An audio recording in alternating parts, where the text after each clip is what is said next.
하겠습니다. 3절에서 5절 같이 읽겠습니다. 무릇 그리스도 예수와 합하여 세례를 받은 우리는 그의 죽으심과 합하여 세례를 받은 줄 알지 못하느냐. 그러므로 우리가 그의 죽으심과 합하여 세례를 받음으로 그와 함께 장사되었나니 이는 아버지의 영광으로 말미암아 그리스도를 죽은 자 가운데서 살리심과 같이 우리로 또한 새 생명 가운데서 행하게 하려 함이라. 만일 우리가 그의 죽으심과 같은 모양으로 연합한 자가 되었으면 또한 그의 부활과 같은 모양으로 연합한 자도 되리라. 아멘. 자, 지난주의 말씀하고 이제 이어져서 나오는데, 이제 지난주 말씀을 좀 간단하게 복습을 좀 하고 가겠습니다. 지난주 말씀은 그런즉 우리가 무슨 말을 하리요? 은혜를 더하게 하려고 죄에 거하겠느냐? 그럴 수 없느니라. 죄에 대하여 죽은 우리가 어찌 그 가운데 더 살리요? 이 말씀을 생각해 봤습니다. 그래서 그런즉 우리가 무슨 말을 하리요? 이거 아주 단호하게 무슨 말을 하리요라고 이렇게 하는 것은 이겁니다. 그러니까 사도 바울이 이게 사실은 누구를 대상자가 있는 게 아닌데 가상으로 대상자를 이렇게 세워놓은 거예요. 그러면서 하시는 말씀이 그런즉 내가 무슨 말 하리요? 자, 여러분, 제가 방금 이제 5장 20절, 21절 말씀입니다. 여러분, 제가 방금 전에 죄가 많은 곳에 은혜가 넘친다고 했습니다. 자, 그러면 이런 궤변이 가능할까요? 그런 뜻이에요. 네. 이건 사실 궤변 아닙니까? 라고 하면서 그럼 내가 무슨 말을 하겠습니까? 그런 뜻이에요. 은혜를 더하게 하려고 죄에 거하겠느냐? 여러분, 은혜를 더하게 하려고 더 많은 죄를 짓겠습니까? 그런 의미예요. 좀 내용이 어려울 수도 있는데 이 내용은 그거예요. 이 말씀을 그냥 문자적으로 사람들이 읽어서 5장 20절이에요. 그러나 죄가 더한 곳에 은혜가 더욱 넘쳤나니 이 말을 문자적으로 이해를 해서 자 그러면 죄를 많이 지어 드리는 게 하나님께 영광이 되겠네요. 그런 뜻입니다. 죄를 많이 지어 드리면 하나님이 더 큰 사랑을 베푸시니까 하나님은 더 영광 받으시는 거 아니겠습니까? 이게 궤변입니까? 아닙니까? 그런 뜻이에요. 그러면서 그럴 수 없느니라. 이렇게 말씀을 하시는 건 제가 오늘 이제 그 사도행전부터 시작을 해가지고 요한계시록까지 사도행전 로마서부터 시작해서 요한계시록의 12장까지 이제 쭉 제가 일하면서 오늘 하루 종일 10시간 반을 성경을 들으면서 일을 했는데 어떤 때는 정신이 멍해갖고 여기서 윙윙윙윙 소리가 나는데 내가 성경을 듣고 있는 건가? 어떤 때는 또 제가 아는 귀절에 들어오면 막 그냥 갑자기 제가 그 안으로 뛰어든 것 같아요. 이게 이제 책으로 읽지 않고 말로 들으면 옛날에 옛날 이야기 듣는 것처럼 막 그런 느낌이 들거든요. 근데 이제 성우들이 이걸 읽어주니까 아나운서들이 읽어주니까 이게 더 이제 또렷하게 들리는 거예요. 근데 로마서 지나가면서 또 고린도 전후서 지나가면서 제가 정말 놀란 건 또 오늘 이 말씀을 제가 보면서 놀란 건 참 사도 바울은 도대체 어떤 분인가 그런 생각이 들어요. 논리로 하면은요, 여러분 오늘 3절부터 5절까지 말씀의 그 논리는요, 정말 우리가 잘 이해가 안 돼서 그렇지 이거를 제가 이따 설명을 드리면 이게 얼마나 논리 정연하게 나가는 건지 모릅니다. 근데 거기에는 논리가 있고 또 거기에는 지식이 있고 또 거기에는 신학이 있고 또 거기에는 엄격한 율법이 있는데 또 어디에 가면 전혀 사도 바울이 이거를 성도들에게 하라는 건가 말라는 건가 뭐 이런 아주 엄격한 부분이 있고 또 어떤 데서는 이거는 좀 그렇지 않은가? 그래서 빌립보서에 지나가는데 예수님이 전파되어지는데 뭐 시기로 하나 질투로 하나 예수님만 전파되면 된다. 그런 이야기를 지나갈 때는 또, 와, 사도 바울은 굉장히 타협적이시네? 그러다가도 또 어느 부분에 가면 너무 아주 냉철하게 하시는 그런 읽어보면서, 야, 진짜 이 사도 바울은 정말 놀라우신 분이다. 그런 거를 발견하게 되는데요. 이 오늘 말씀에도 보면 그 사도 바울의 천재성이 나타나는 겁니다. 사람들에게 관심을 불러일으키는 겁니다. 그렇죠? 죄를 많이 지으면 더 은혜가 있다라고 하는 건 사실은 죄를 많이 지어야 더 큰 은혜가 있다, 그런 말씀이 아닌 건 우리가 알잖아요. 그죠? 아닌 건 알지만 사람들이 헷갈려하고 또 그거를 믿는 이단들이 있습니다. 구원파 같은 데는 죄를 많이 지어도 상관없다. 봐라, 사도 바울이 로마서 5장 20절에 말씀하지 않았냐? 그렇게 말하는 사람도 간혹 있기는 해요. 그러나 그 사람들은 머리가 아주 나쁜 사람들이고, 우리가 이제 이거를 논리적으로 이해를 해보면 사도 바울은 사람의 관심을 일으키는 겁니다. 이게 된단 말이야?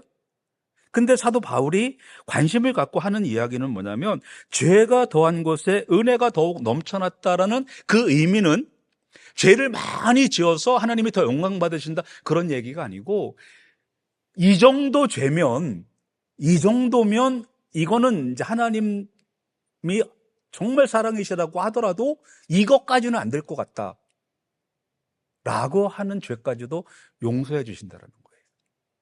그러니까 와, 이것도 용서받나요? 라는 거예요. 저는 이것만은 안 될 줄 알았어요. 어디 보면, 우리 성경에 보면 용서받지 못하는 죄가 있잖아요. 그죠? 뭐, 하나님을 믿지 않는 죄, 또, 짐짓 짓는 죄, 반복해서 짓는 죄, 성령 회방죄. 그래서 성령 회방한 사람들, 저 사람은 저 성경에 보니까 성령 회방죄는 저 구원 못 받는다는데, 어느 날 보니까 성령 회방하고 교회에서 깽판 치던 사람이 막 강대상에 올라가가지고 뭐 이상한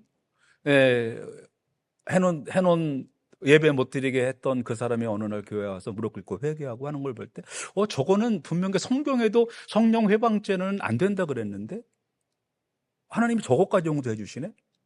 그런 의미인 거예요. 그러니까 하나님은 이건 안 된다, 요거는 용서해 줄 수 없다라고 정해놓은 것까지도 하나님은 용서해 주신다, 그런 의미입니다. 그러니까 죄가 더한 곳에 은혜가 더 풍성하다는 의미는 우리에게 그 죄의 방종을 허락한 그런 의미가 아니고, 하나님의 은혜가 얼마나 큰지를 설명을 해주는 겁니다. 그래서 이제 그거를 나한테 돌려보면, 이거는 사실 용서 못 받을 건데 하나님이 요것까지도 용서해 주시는, 사도 바울같이 성령 회방죄가 뭡니까? 사도 바울은, 그죠? 스데반 집사님을 돌로 쳐 죽이는 그 성령 회방죄가 뭡니까? 어디 그뿐입니까? 그냥 교회를 아주 그냥 말살하려고 안디옥으로 가던, 이거는 뭐 성령 회방이 너 등급이 있다면 100이라면 100이에요. 이거는 뭐 도저히 용서받을 수가 없는 죄예요. 그러나 하나님께서는 그 바울까지도 용서를 해주신 거예요. 그러니까 이게 사실은 남의 얘기가 아니고 바울 자신 얘기예요. 이거는 용서받을 수 없는 죄였거든요. 그러니까 다른 나를 봐라, 나는 이렇게 많은 죄를 지었지만 하나님이 이런 모든 죄를 용서해 주셨다라는 거예요. 그러니까 하나님의 은혜와 사랑이 얼마나 큰지를 보여주는 말씀이지, 우리에게 죄를 지으라고 면죄부를 주는 그런 것이 아니란 말씀입니다. 그래서 그럴 수 없느니라, 그건 말도 안 된다, 그런 뜻이에요. 그건 말도 안 된다. 왜? 우리는 죄에 대해서 이미 죽었기 때문에.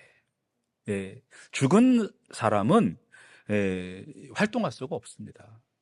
죽은 사람은요, 우리가 닭고기를 먹을 때 엄마가 오늘 저녁은 치킨이야, 그리고서 산 닭을 한 3마리를 집에다 풀어놓고서 자 먹어라 그러면 어떻게 되겠습니까? 먹을 수가 없잖아요, 그죠? 산 닭은. 근데 죽은 닭이 오면은요, 뭐 그거를 뭐 테리야끼를 해먹든 양념치킨을 해먹든 닭은 아무 행동을 할 수가 없는 겁니다. 그렇죠? 그래서 우리는 하나님이 우리를 요리하셔서 우리를 뭐 양념치킨을 해서 드시든 아니면 테리야끼를 해서 드시든 하나님이 우리를 어떻게 하시도록 놔둬야 된다.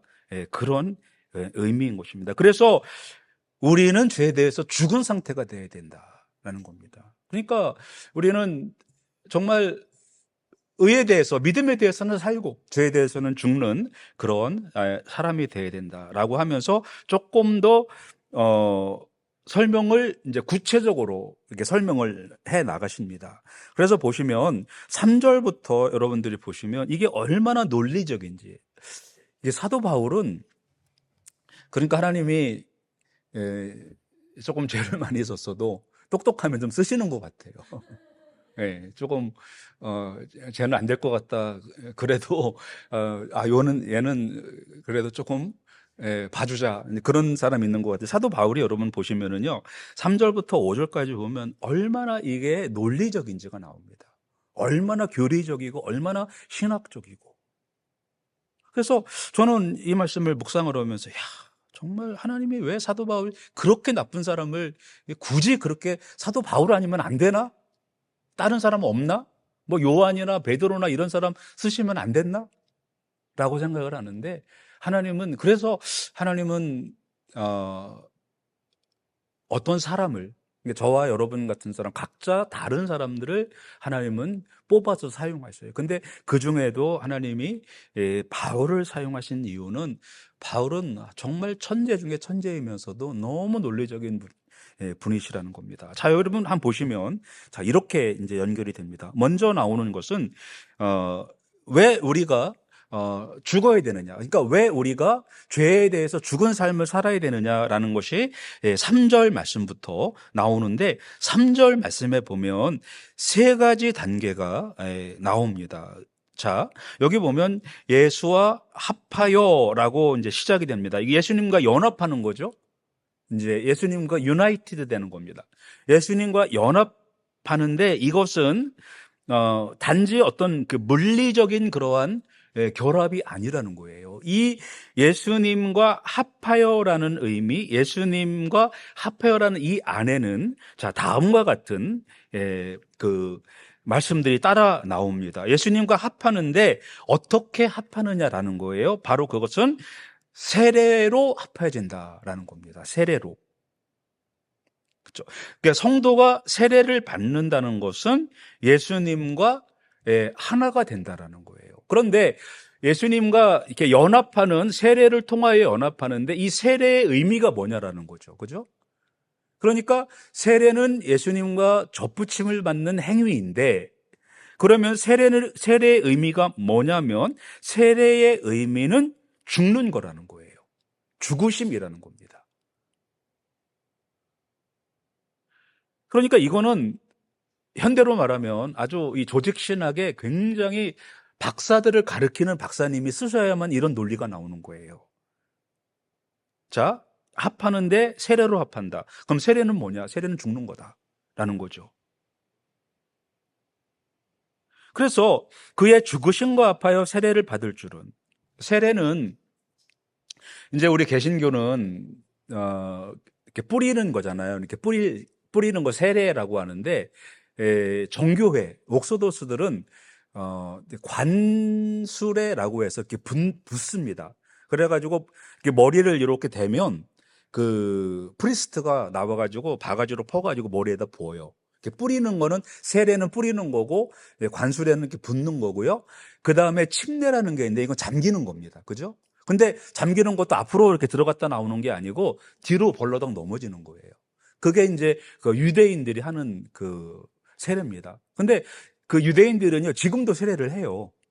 우리가 유대인들, 예수님이 두 가지를 갖고 왔는데, 성찬과 세례, 그러니까 세례는 유대교에서 가져온 겁니다. 그래서 지금 유대인들도 우리랑 다른, 이제 그 사람들은 뒤로 이렇게 넘어지는 침례를 하죠. 그래서 뒤로 넘어지는 순간 그는 넘어졌다라는 거는, 물에 빠졌다라는 건 죽었다라는 그러한 의미입니다. 그러니까 예수님께서 십자가에서 죽으실 때 우리도 같이 따라 죽었다는 거예요.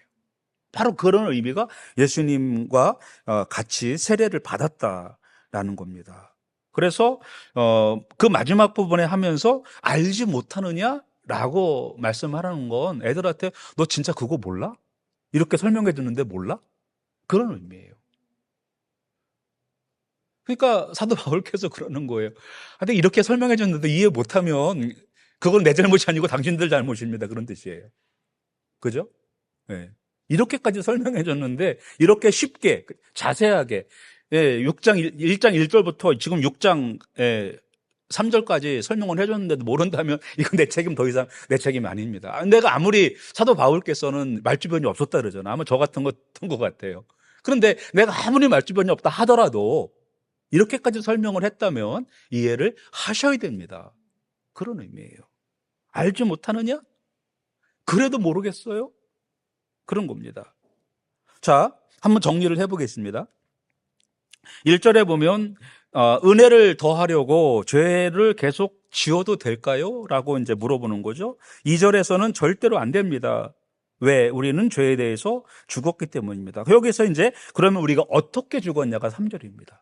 어떻게 죽었냐면 예수님과 같이 세례를 받은 물에 잠겼다가 일어난 것. 그러니까 완전히 죽었다가 다시 살아났다. 예, 그런 의미의 말씀이 되는 거죠. 자, 그래서 이제 4절로 가면, 자, 그게 논리로 연결이 되는 거예요. 3절에서 4절로 논리적으로 연결이 되는데, 자, 죽었으니까 그러면 죽으심과 합하여 세례를 받음으로 그와 함께 장사되었나니.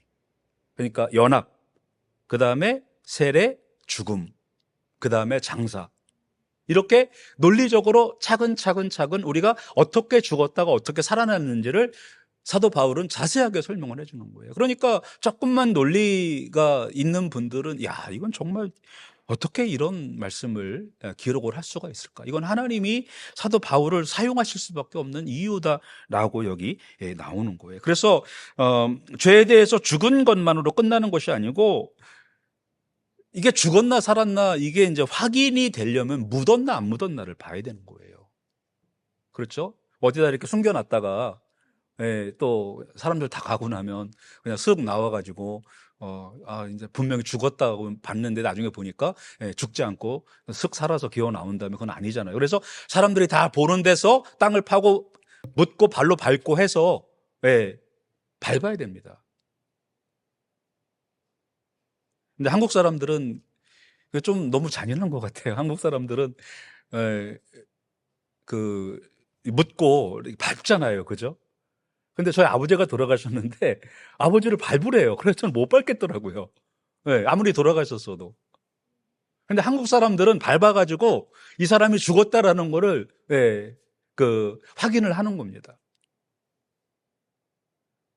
근데 밟아도 되긴 될 것 같네. 왜 그러냐면 거기에다가 이 석관을 했기 때문에 밟아도 되기는 되는데 그래도 못 받겠더라고요, 저는. 그게 장사를 지냈다라는 건 땅에 묻고 밟고 그 위에다가 봉분을 했다라는 거는 죽어도 완전히 죽었다라는 거예요.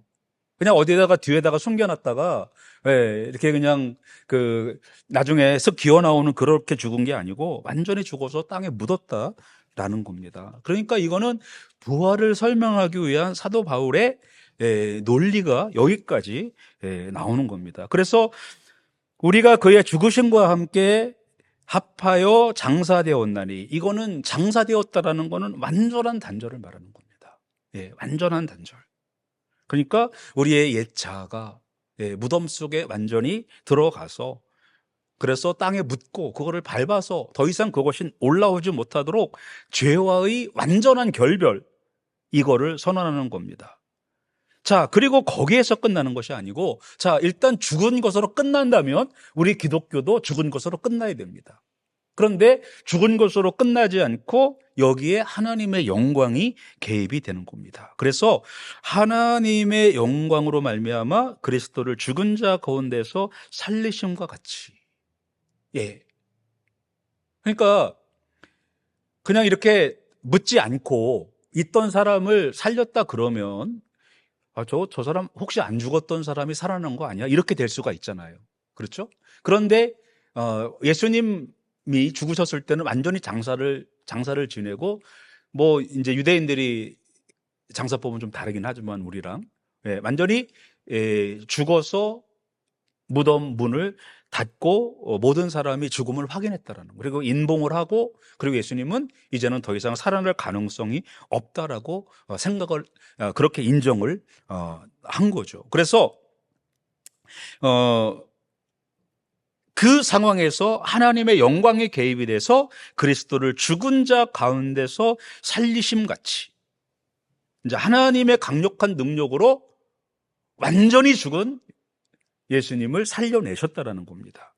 자, 그래서 우리로 하여금 새 생명 가운데, 예수님이 살아나셨으니까 우리가 예수님의 죽음과 함께 같이 죽었습니다. 세례를 통하여 같이 죽게 되었습니다. 그러면 거기서 우리도 끝나는 것이 아니고 예수님의 생명 가운데서 우리가 같이 생명과 또 연합을 하는 거예요. 그러니까 죽음과 연합하고 생명과 연합하고. 그러니까 죽음으로 죄에서 죽고 다 끝나고 이제는 아무것도 하지 않고 그렇게 살아가라, 그런 의미가 아니고, 이제는 우리가 새 생명 가운데서 행하게 하려 함이라 라고 했어요. 근데 이 영어로는 이게 워크입니다. 이렇게 걸어가는 거예요. 네. doing, 그러니까 뭘 하는 게 아니고 걸어가는 거를 말하는 겁니다. 그러니까 우리로 또한 새 생명 가운데 걸어 다니는 거예요. 여기 이제 죽은 사람이 왔다 갔다 걸어 다니는 것처럼 우리도 그렇게 하라는 겁니다. 세상에 걸어 들어가라는 거예요. 우리가 믿음으로 살아서 이 세상 가운데 들어가라는 겁니다. 걸어 다니라는 거예요. 그런 의미입니다. 그러니까 이것은 우리들의 삶의 지속적인 새로운 삶의 방식이 되어져야 된다는 것입니다. 우리가 예수님과 합하여, 예수님과 세례와 합하여 죽고 장사된 것으로 이제는 끝났다, 난 죽었다, 죽어만 있으면 안 됩니다. 살아나야 돼요. 바로 그 말씀을 하시는 거예요. 우리가 예수님의 죽음과 함께 같이 죽었으면 예수님의 삶과 함께 같이 살아나야 된다, 그거예요. 근데 그냥 대부분 우리 성도님들이 죽는 것까지는 어떻게 하는 것 같아요. 그죠? 그냥 진짜 죽었다. 너 예수 믿었으면 네가 죽었지. 옛날에 그 어떤 목사님처럼. 죽는 것까지는 같이 죽겠는데 사는 것까지는 또 같이 못 사는 그런 분들이 계시거든요. 근데 오늘 사도 바울은, 그러니까 제가 이 말씀을 보면서 나 같으면 죽는 것까지밖에는 생각이 안 났을 텐데 어떻게 또 행하는 것까지, 사는 것까지도 생각이 나셨을까, 그런 생각을 하면서 이 말씀을 묵상을 했는데, 그래서 5절에 가시면 이렇습니다. 만일 우리가 그의 죽으심과 같은 모양으로 연합한 자가 되었으며, 그러니까 우리가 죽는 것으로만 끝나서는 안 된다는 거예요.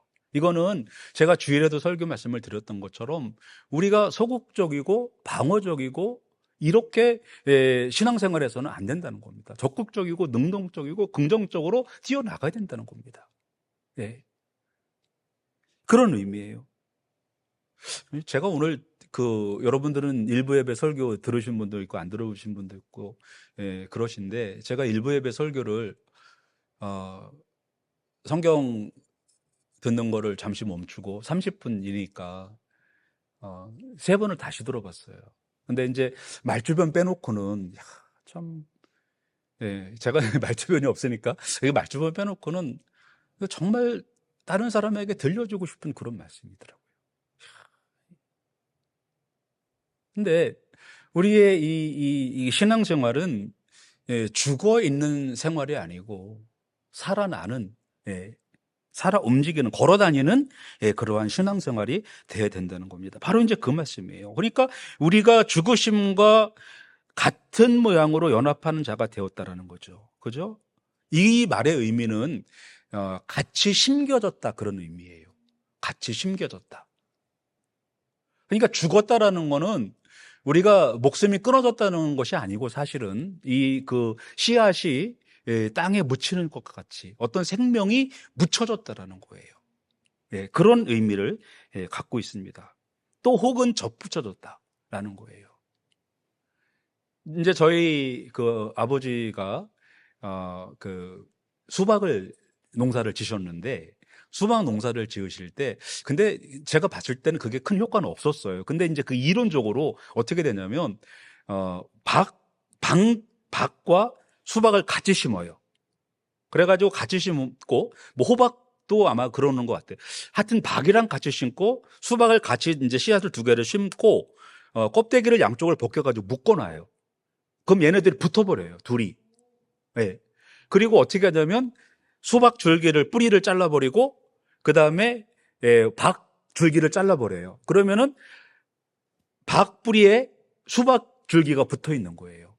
그러면 이 그 땅을 망치고 싶으면 박을 심으면 됩니다. 모든 양분을 다 뽑아가 버려요.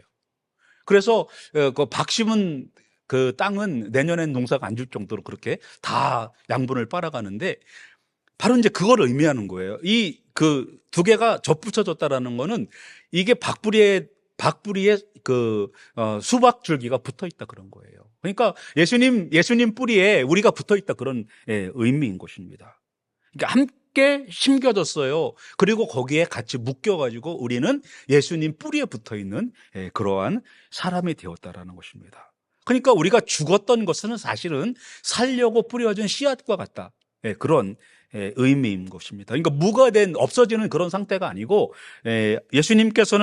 하나님께서는 우리를 예수님과 같이 살리시려고 우리를 땅에 묻었다 그런 의미가 되는 것이고요. 그래서 죽으심과 같은 모양으로 이제 연합되었으면 또 부활과 같은 모양으로 연합한 자도 되리라 이렇게 말씀을 하고 있습니다. 자, 여기에서 이 말씀은 바로 그겁니다. 같은 모양으로 연합한 자가 되었다라는 건 즉 한 공동 운명체가 되었다라는 말씀입니다.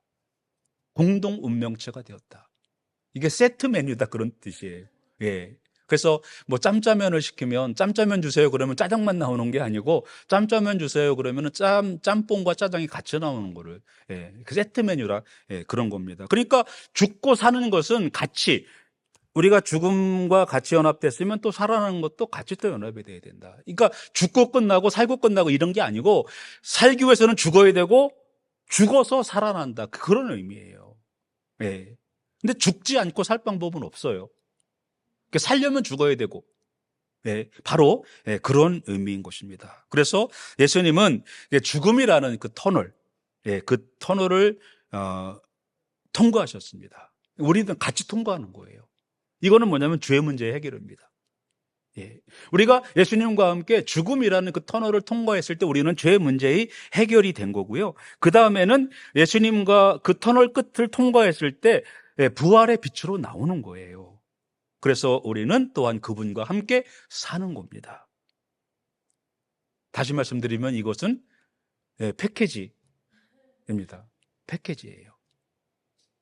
패키지 상품. 이거 사면 같이 나오는 거예요. 하나만 살 수 없습니다.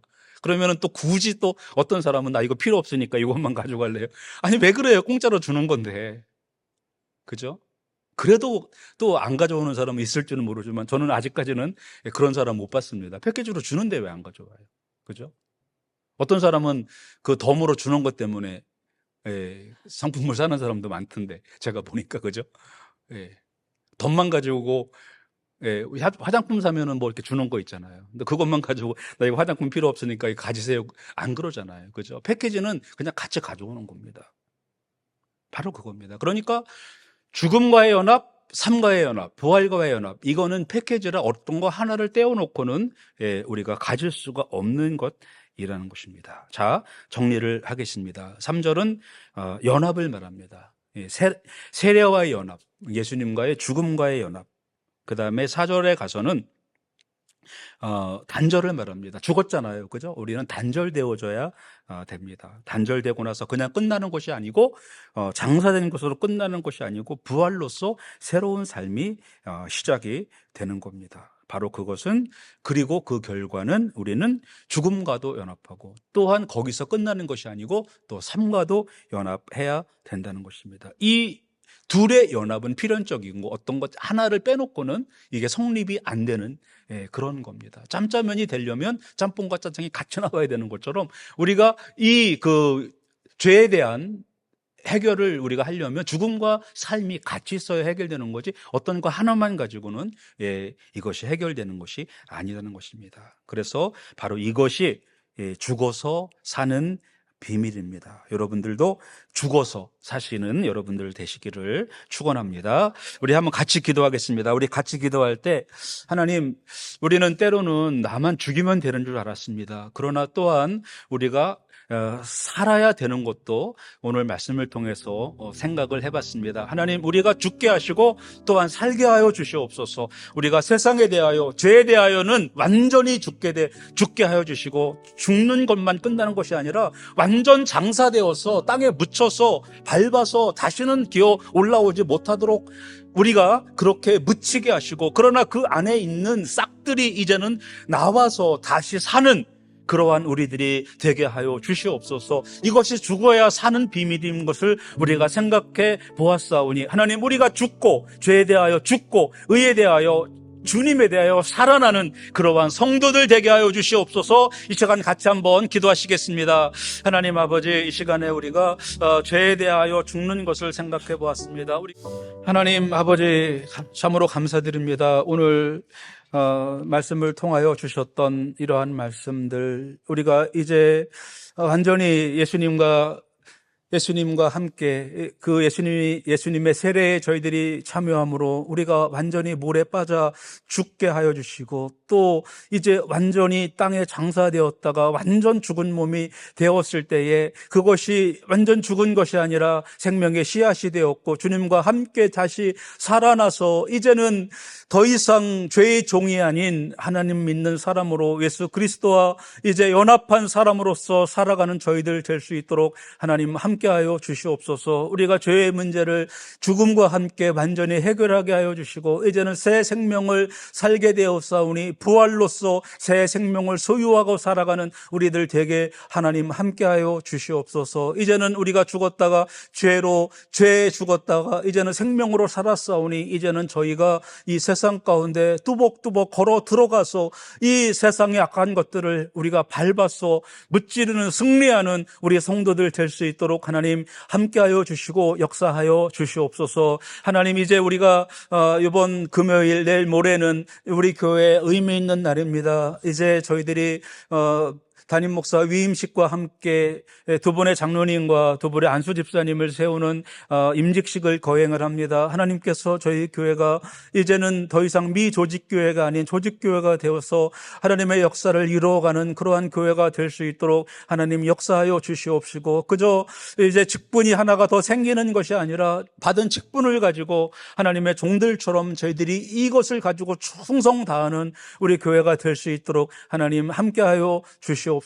오늘 이 밤에 주님 함께 이곳에 나와 기도하는 기도의 종들을 주님께서 붙들어 주시고 저희들을 통하여 하나님의 놀라운 역사들이 나타나게 하여 주시옵소서. 우리 교회 안에 있는 어른부터 어린 아이에 이르기까지 하나님께서 일일이 한 사람 한 사람을 주님께서 친히 붙잡아 주시고 인도하여 주셔서 저희들을 통하여 하나님의 놀라운 역사들이 이 땅 가운데 드러나게 하시고 우리 브릿지 교회를 통하여 시드니 가운데 하나님이 살아계시고 역사하시는 하나님이심을 보여주는 그러한 교회가 될 수 있도록 하나님 함께하여 주시옵소서. 예수님 이름으로 기도드립니다. 아멘.